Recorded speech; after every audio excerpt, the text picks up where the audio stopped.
Assalomu alaykum hammaga. Tuning Uzbek kanalidan tayyorlagan Nexia 3 xudo xolisa tayyor bo'ldi. Okele. Bunga shu farasini qildi va oldi faralarni ham qilganmiz, orqa faralari ham bo'lgan okele. Bitta o'zingizlar ko'rib baho berasizlar. Hozir biletlarni ham polni yoritishlarni ko'rsatamiz. Fara qalay chiqqan. Boygidan ko'ra mana mashinani tanladi. Biz ham hatta kommentariyada ham faqatgina shuni tanlashibdi. Mashina klassik holatida qolgan okele. O'zingizlar bitta baho beringlar, qanaqa turibdi. Qorong'ida ko'rinishi, lekin ashi derski. Biletga afshi alohida tema lekin. Azom XG10 dan qo'yilgan. Fara bilan lekin derski chiqqan okele. Xo'p, narxi keladigan bo'lsa, orqa fara jirnisi $100, oldi fara $250, RGB qo'yiladigan bo'lsa, ya'ni oldi brilliant RGB qo'yiladigan bo'lsa, ya'ni $50 qo'shiladi. Shaxsiy brendlar yoki logotiplar ular $50 dan $80 gacha o'ziga qarab chiqadi okalar.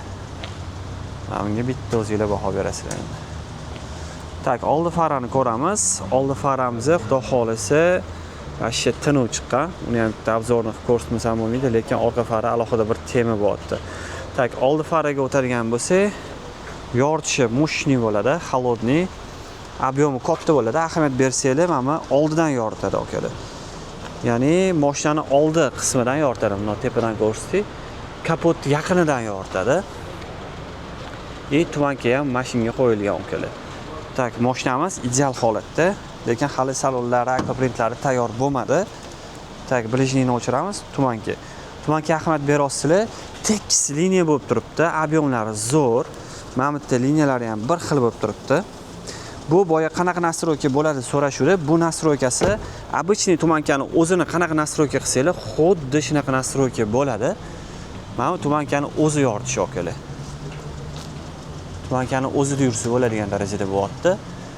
O'sha Zimmer letimiz. Bu faqat qo'yishdan oldin Zimmerning nastroykalari bor, o'shalar bilan birga qilinadi va obyom hamda chiqadi. Tumanka uстановkalari bilan общий настройка 1 300 000 so'm chiqadi va mana tumankan o'zini yoritishi mana shu holatda bo'ladi. Tekis liniya bo'ladi.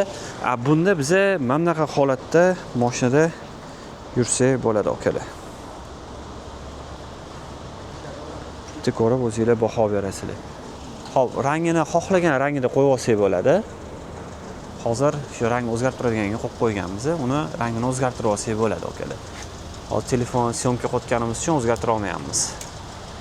Tumankaga bitta baho beringlar. Liniya bo'lib, tekis yoritib beradi va mazza qilib yuradi mashina.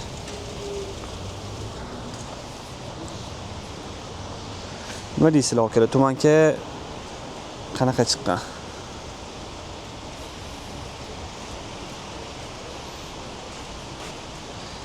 Ishga bitta baho berib qo'yasizlar, xudo xolisa.